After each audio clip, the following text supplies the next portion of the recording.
Engineer Rahul Kumar, एक बार फिर स्वागत है आपका ज्ञान ज्योति यूट्यूब चैनल के ऑनलाइन प्लेटफॉर्म में। जैसा कि आप सभी को पता है, जिस संस्थान के माध्यम से हम आपको आज, इससे पहले भी हमने आपको काउंटिंग फिगर्स पढ़ाया था, उसके अंदर हमने ट्राइंगल के अंदर ट्राइंगल्स काउंट किए थे। लेकिन आज जिस टॉपिक को हम डिस्कस करने वाले हैं उसका नाम है स्क्वायर इन स्क्वायर। यानी लास्ट देखा जाए कितने एग्जाम्स के अंदर पूछा गया कि निम्न आकृति में वर्गों की संख्या कितनी है। तो आज हम जिस टॉपिक को डिस्कस करेंगे उसका नाम है वर्ग में वर्गों की संख्या।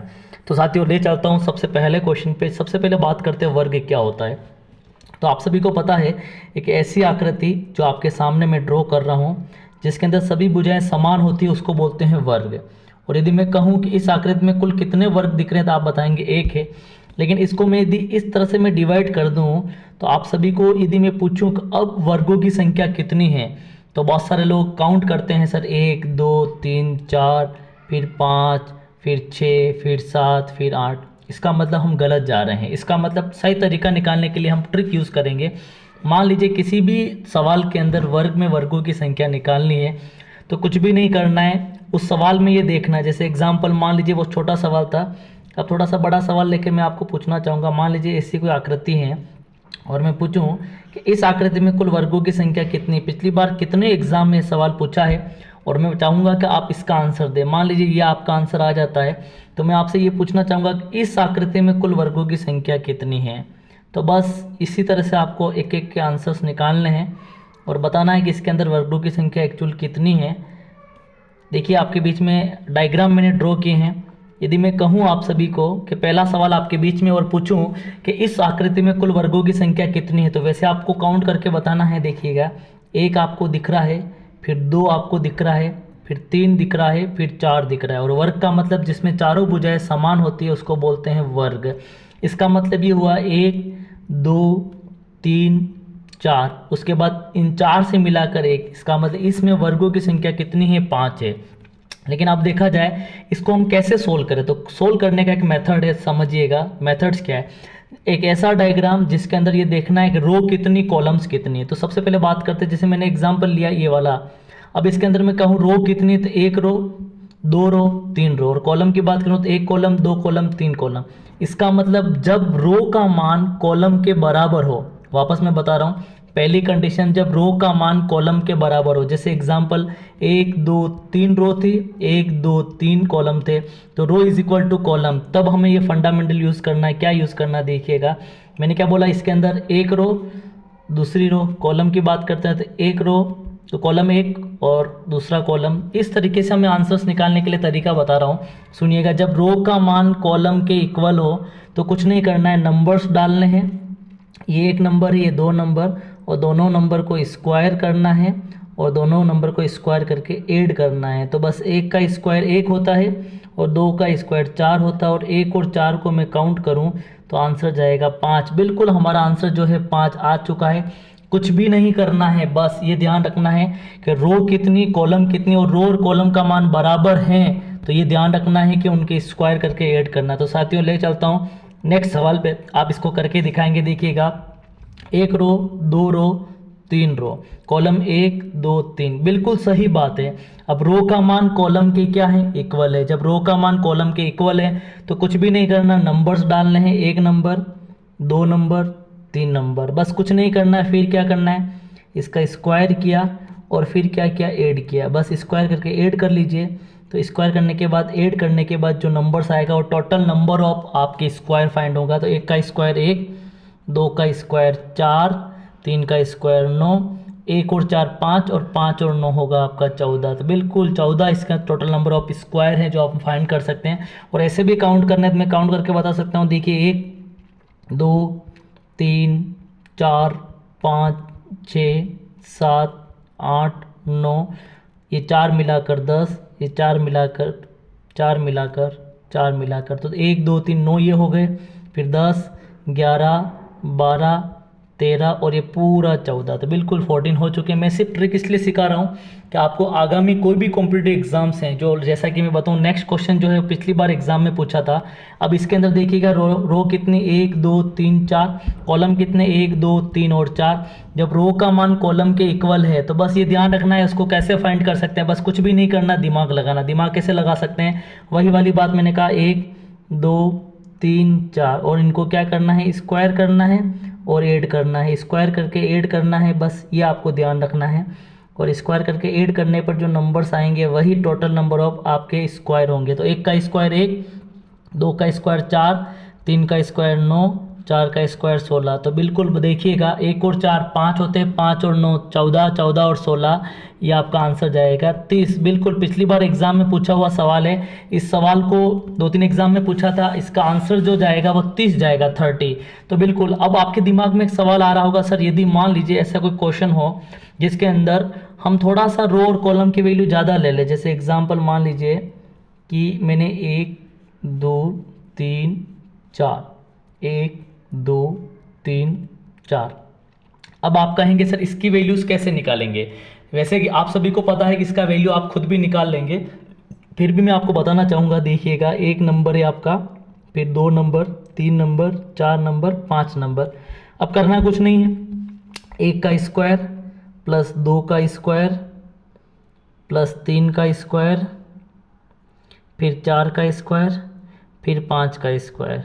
तो देखिएगा अब देखना, 1 का स्क्वायर 1 प्लस 2 का स्क्वायर 4, 3 का स्क्वायर 9, 4 का स्क्वायर 16 और 5 का स्क्वायर जो है 25 है। तो इस तरीके से आप समझ पा रहे होंगे मेरी बात को। तो 1 और 4 5 होते हैं, 5 और 9 14, 14 और 16 आपका होता 30 और 30 और 25 होता है आपका 55। बिल्कुल अब आंसर जाएगा इसका 55।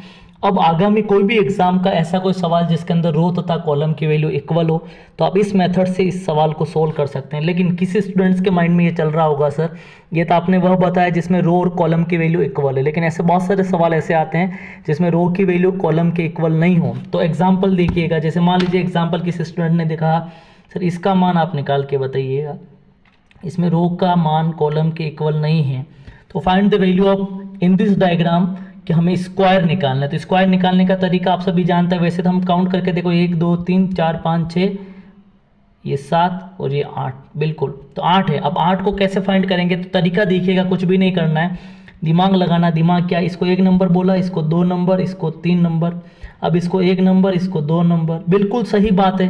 अब जब रो का मान कॉलम के इक्वल नहीं हो तब इस थ्योरम को हम सोल्व करेंगे। कैसे, जब रो की वैल्यू कॉलम के इक्वल नहीं है तो बस कुछ नहीं, रो और कॉलम को हमें डिजिट से लिख देना है। फिर क्या करना है, फिर अंतिम का अंतिम से गुणा करना। तो ये अंतिम 3 का गुणा 2 से हुआ, तो आप सभी को पता है 3 का गुणा 2 से होता है तो 6 होगा। फिर उसके अंतिम का उसके अंतिम से, इस 3 से पहले वाला अंतिम 2 है, इस 2 का पहले वाला अंतिम 1 है, 2 का गुणा किससे किया, 1 से, तो फिर 2 का गुणा किससे हुआ, 1 से, तो इसका आंसर 2 आया। फिर उसके बाद बात करते हैं 2 से पहले वाला 1, इससे पहले वाला 0, तो 1 का गुणा किससे हुआ, 0 से हुआ, तो 1 का गुणा 0 से होता है तो 0। अब इन सबको टोटल कर लीजिए, 6 और 2 8, 8 और 0 8, बिल्कुल सही आंसर, इसका आंसर जो आता है वो 8 जाता है, बिल्कुल करेक्ट आंसर है। अब ये मेथड्स क्या कहता है, ये मेथड्स ये बताता है जब रो और कॉलम की वैल्यू इक्वल नहीं हो उस कंडीशन पे आपको इस सवाल को करना है। तो साथियों समझ चुके होंगे। वैसे मैं बताऊं, नेक्स्ट सवाल मान लीजिए मैं आपको ऐसे एग्जांपल के थ्रू दूं कि इसको आंसर्स निकालना है आपको इसका, तो इसका मतलब आप कह सकते हैं कि इसका आंसर्स निकालने के लिए मान लीजिए ऐसा कोई सवाल आ जाए और इसके अंदर अपन को निकालना है टोटल नंबर ऑफ, आपको स्क्वायर फाइंड करने, तो बस निकाल सकते हैं, कोई दिक्कत वाली बात नहीं। करना है क्या, 1 2 3 4, 1 2 3, अंतिम का अंतिम से गुणा किया, 4 का 3 से गुणा 12 होता है, फिर 3 का 2 से गुणा 6 होता है, फिर 2 का 1 से गुणा 2 होता है, फिर 1 का 0 से गुणा तो 0 हुआ। तो बिल्कुल इसका आंसर निकाल सकते हैं। कैसे निकलेगा देखिएगा, 12 और 6 18 होता है, 18 और 2 20 होता है, तो बिल्कुल टोटल नंबर ऑफ जो इसके अंदर जो होंगे हमारे स्क्वायर वो होंगे 20। तो बिल्कुल इस तरीके से इसका हम आंसर निकाल सकते हैं। ये सवाल था आपका जिसके अंदर आपने ये देखा कि किस तरीके से हम स्क्वायर के अंदर स्क्वायर निकाल सकते हैं, लेकिन इसके अंदर मैं आप एक सवाल और सिखाना चाहूँगा जिसका नाम है आयत। आयत का मतलब आप सभी जानते हैं, रेक्टेंगल जिसको हम कहते हैं। आयत का मतलब आमने सामने की भुजाएं समान होती है, उसको बोलते हैं आयत। और मुझे कोई क्वेश्चन पूछे और आप सभी से पूछे कि इस आकृति में कुल आयत की संख्या कितनी, how many rectangle in this diagram, तो इसका मतलब यदि मैं इस सवाल को ड्रॉ करूं और पूछूं आपसे इस आकृति में कुल कितने रेक्टेंगल हैं, कितने आयत हैं, तो आप सभी फाइंड कर लेंगे। कैसे फाइंड करेंगे देखिएगा, तरीका मैं बताने जा रहा हूं। देखो 1, फिर ये आपका 2 हो गया, फिर 3 हो गया, फिर 4 हो गया, ये पूरा 5 हो गया, ये 6 हो गया, ये 7 हो गया, ये 8 हो गया, ये पूरा 9। तो इसका मतलब टोटल नंबर ऑफ रेक्टेंगल इसके अंदर कितने हैं? 9 हैं। अब आप कहेंगे सर ऐसे इस कैसे आयत निकाले जा सकते हैं? तो तरीका क्या होगा, कुछ भी नहीं करना है, थोड़ा सा दिमाग लगाना। दिमाग क्या लगाना है, इसके अंदर जो रो और कॉलम की वैल्यू इक्वल हो या नहीं हो उससे कोई फर्क नहीं पड़ेगा। तो किस बात से पड़ेगा, तो आपको रो और कॉलम की वैल्यू रखनी है। ये 1 नंबर, ये 2 नंबर, ये 1 नंबर, ये 2 नंबर। फिर क्या करेंगे, रो और कॉलम को अपने अपने ऐड कर लीजिए। तो 1 + 2 होता है 3 और 1 + 2 होता है 3। तो इसका मतलब रो और कॉलम को आपस में फिर मल्टीप्लाई कर दीजिए। तो 3 का 3 से मल्टीप्लाई करते हैं तो होता है 9। बिल्कुल इसका आंसर 9 आया है। तो साथियों देख लीजिए, जिस तरीके से मैंने आपको समझाने की कोशिश की कि किस तरह से इसका आंसर निकल सकता है। 1 + 2 = 3, 1 + 2 = 3, 3 का 3 से मल्टीप्लाई किया तो होता है आपका 9। तो इस तरीके से आप देखते हैं। नेक्स्ट सवाल यदि मैं आपको ड्रॉ करके दूं और आपसे पूछूं find the value of total number of rectangle, तो आप कैसे निकालेंगे? तो बिल्कुल आप निकाल सकते हैं। मान लीजिए मैंने कहा कि इसका आंसर निकालिए, तो बिल्कुल आप निकाल लेंगे। कैसे निकालेंगे, देखिए 1 2 3। अब 1 2 3 क्या करना है, रो और कॉलम में डिजिट्स लिख दिए, फिर इनको ऐड कर लीजिए। 1 + 2 + 3 कितना होता है? 1 + 2 3 होता है, 3 और 3 6 होता है। 1 + 2 + 3 ये भी कितने हुए? 6 हुए। अब 6 का 6 से मल्टीप्लाई कर लीजिए। 6 × 6 को हम मल्टीप्लाई करते हैं तो आंसर विल बी 36। बिल्कुल इसका आंसर जाएगा 36।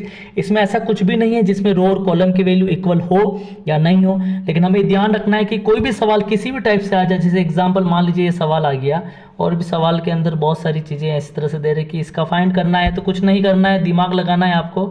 और दिमाग क्या लगाना है, ये 1 नंबर, ये 2 नंबर, 1 2 3 और 4, इन सबको ऐड करेंगे आपस में। तो 1 + 2 3, 3 और 3 6, 6 4 होता है 10, और इसको ऐड करेंगे तो 1 + 2 होता है 3। 10 का 3 से गुणा, 10 का 3 से गुणा तो आप कर लेते हैं तो 30 आंसर आएगा। बिल्कुल सही आंसर है इसका। अब कोई भी सवाल आपको मैं दूं तो आप 100% उसका आंसर निकाल लेंगे। जैसे कि मैं कहूँ, मान लीजिए इसका सवाल का आंसर निकालना है आपको और इसके अंदर टोटल नंबर ऑफ आपको रेक्टेंगल देखने हैं, तो आप कैसे निकालेंगे? तो आप कहेंगे सर इसके अंदर सबसे पहले 1 2 3 और 4 बस काउंट कर लीजिए। तो 1 + 2 + 3 + 4 जो होता है 10 होता है। इधर भी देखिए 1 2 3 और 4, और ये भी होता है 1 + 2 + 3 + 4, तो ये भी होता है 10, और इस 10 का 10 से मल्टीप्लाई किया तो होता है 100। इसके अंदर टोटल नंबर ऑफ जो रेक्टेंगल होंगे 100 होंगे। तो इस तरीके से साथियों जो शॉर्ट ट्रिक आपको मैंने आज सिखाया था, और मैं आपको 100% विश्वास दिला सकता हूँ, कंपटीशन एग्जाम के अंदर आपने देखा होगा वर्गों में वर्गों की संख्या, आयत में आयत की संख्या। तो आप इस तरह से शॉर्ट नोट तरीके से आप ज्ञान ज्योति यूट्यूब चैनल के माध्यम से लाइव जुड़कर, ऑनलाइन क्लासेस के माध्यम से जुड़कर आप अपने भविष्य को बना सकते हैं। Thank you so much, have a nice day.